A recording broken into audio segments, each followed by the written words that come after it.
He was carrying a crate of fresh grapes to the truck when I froze. 3 men in cheap uniforms were walking across my vineyard like they owned the place. One of them pointed at my barn and said, "This entire setup is a violation. Shut it down." I didn't even get the chance to ask who they were before the woman behind them stepped forward, sunglasses on, chin high, the same HOA Karen from down the road. She didn't even live near my vineyard, yet she spoke like she bought the sheriff's voice hadn't even cooled down when Karen pointed at me with shaking anger, like she was trying to recover her pride. He expanded the vineyard without permission. The HOA has rules. The sheriff cut her off with a short, sharp laugh. "Karen, there is no HOA within 5 miles of this land. You have zero authority here." Her face twitched, but she pushed forward, whispering something to one of her fake officers.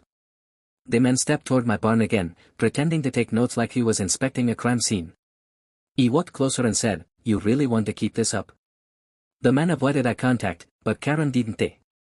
She leaned in with this confident smile that didn't match her shaking hands. "You think you're safe because your little sheriff friend is here," she said. "You're operating an illegal processing unit in that barn. Once we file the report, your vineyard is done." The sheriff stepped between us, his voice firm. "Karen, if any of your men touch that barn, they'll be arrested for trespassing." But she only smirked deeper, like she knew something we didn't. "Oh, don't worry," she said softly. "I already sent pictures to the HOA board. They're filing environmental complaints. Let's see you talk your way out of that."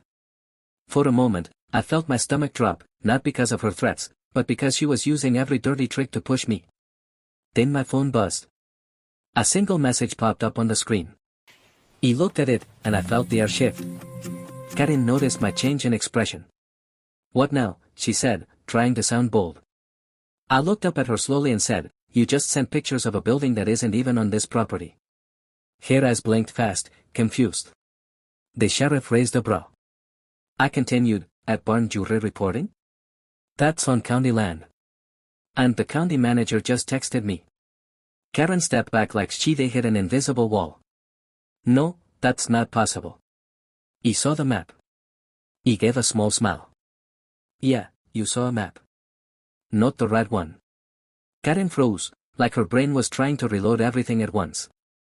The sheriff folded his arms and looked at her with this calm stare that made her even more nervous.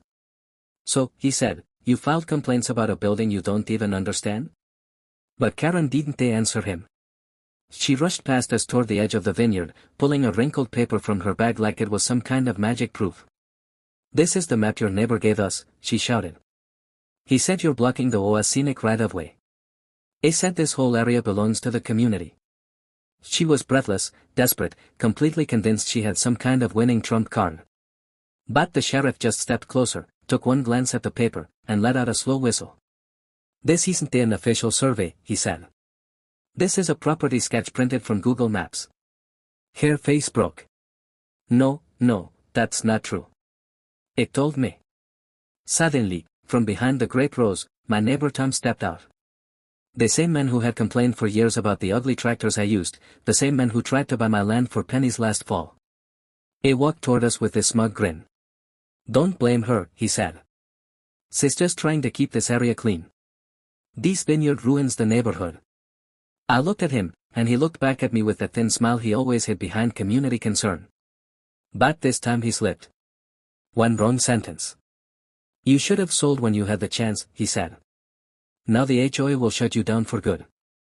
Karen's eyes widened like she'd just heard something she was never supposed to hear. "Sold? What do you mean sold?" she asked him. Tom froze for a second. Then